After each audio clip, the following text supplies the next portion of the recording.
Al término de la Segunda Guerra Mundial, Berlín quedó dividida en 4 sectores de ocupación: soviético, francés, inglés y estadounidense.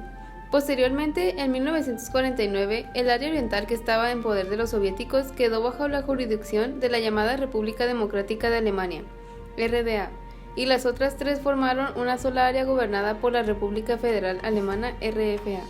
En los años siguientes, la zona occidental empezó a prosperar mientras que el lado soviético sufría problemas económicos. Esto ocasionó que millones de berlineses que vivían bajo el régimen comunista migraran al Berlín occidental. Es por esta razón que la noche del 12 de agosto de 1961, las autoridades de la RDA decidieron levantar un muro provisional y cerrar 69 de los 81 puntos de control que existían a lo largo de la línea que dividía a la ciudad en 2. Al despertarse la mañana del 13 de agosto, la población de ambos lados de la ciudad halló los 155 kilómetros de perímetro del futuro muro de Berlín acordonados. A lo largo del mismo se llegaron a levantar 302 torres de observación y llegó a estar vigilado por 11.000 soldados, interrumpiendo de la noche a la mañana el tránsito de vehículos y personas, muchas de las cuales trabajaban en la otra parte de la ciudad. De hecho, la primera persona que murió tratando de cruzar el muro, Günther Littfin, fue abatido cuando procuraba regresar a Berlín Occidental, donde vivía y trabajaba. Para Occidente se convirtió en una figura simbólica, una víctima inocente de los cazadores de personas de la RDA. Se estima que al menos 136 personas perdieron la vida en el intento de cruzar el muro a lo largo de su existencia. Los guardias del muro también estaban entre los desertores. En los primeros 2 años de existencia del muro, más de 1.300 hombres de uniforme escaparon a la Alemania Occidental. La mayor parte de los desertores escapaban a la Alemania Occidental utilizando sobornos, documentos falsificados o conexiones personales. No obstante, algunas personas emprenderían unos intentos aún más arriesgados. Por ejemplo, el famoso Heinz Meixner retiró el parabrisas de su coche y en vez de pararse en un punto de control, aceleró y pasó rozando de la barrera metálica. El 15 de agosto de 1961, el ejército de la RDA comenzó a reemplazar las cercas del alambre por tabique de hormigón. Con el paso de los años, el muro, que inicialmente fue construido con ladrillos, acabó por convertirse en una pared de hormigón entre 3, 5 y 4 metros de altura, con un inferior formado por cables de acero para aumentar su resistencia. La llamada Franja de la Muerte oscilaba entre 30 y 150 metros de ancho. Además de la luz de los proyectores y soldados con perros, la franja contenía obstáculos como el cable de señal, alambre de púas y cama de clavos.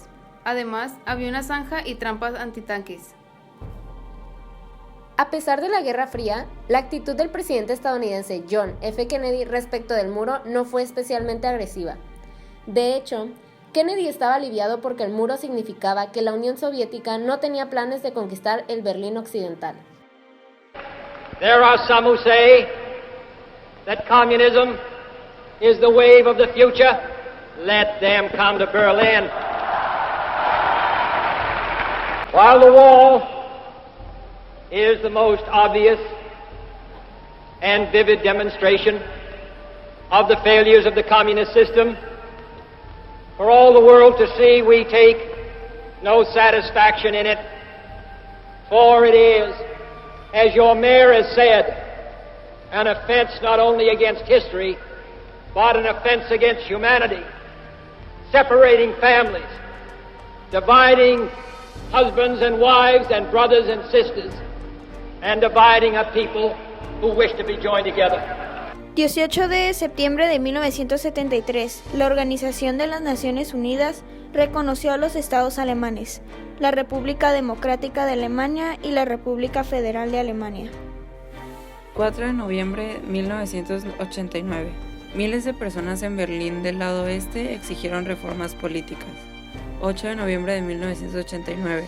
La RDA anunció elecciones libres. La caída del muro tuvo su origen en la apertura de las fronteras entre Austria y Hungría, el 9 de noviembre de 1989.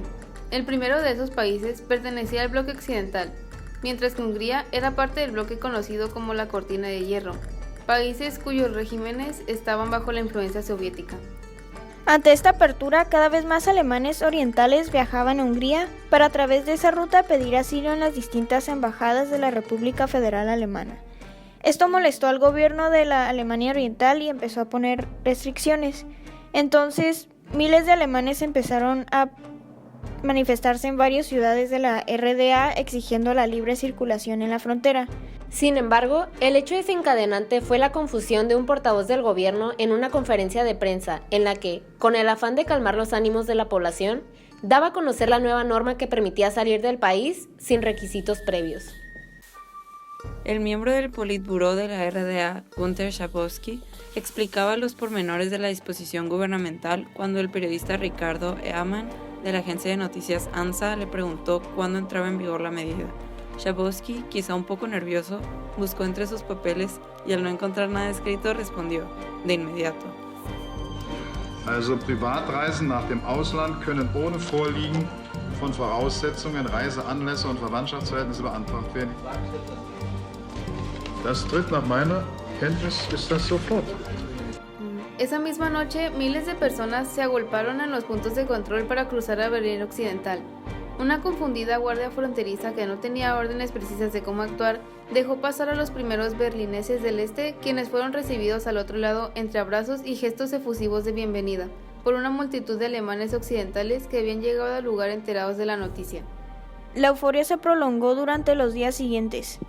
La madrugada del 10 de noviembre, miles de alemanes de ambas partes arremetieron contra el muro con picos, cinceles y martillos.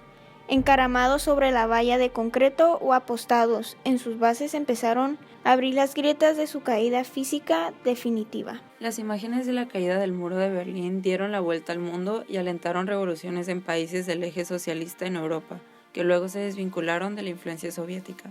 Casi un año después, el 3 de octubre de 1990, Alemania concretó su reunificación con la fusión de la RDA y la RFA en un solo estado.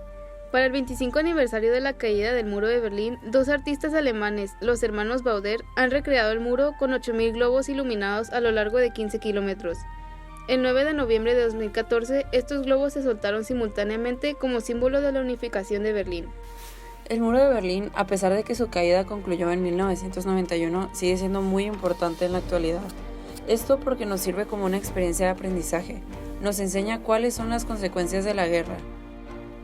Nos sirve como un símbolo de lo que puede causar la división por ideologías en la población.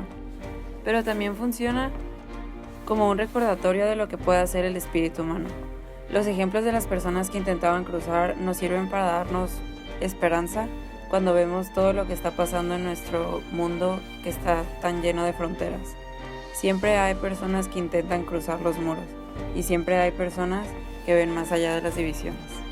Es por esto que es importante estudiar el muro, sus causas y sus consecuencias, además de cómo vivían las personas durante su construcción y su demolición.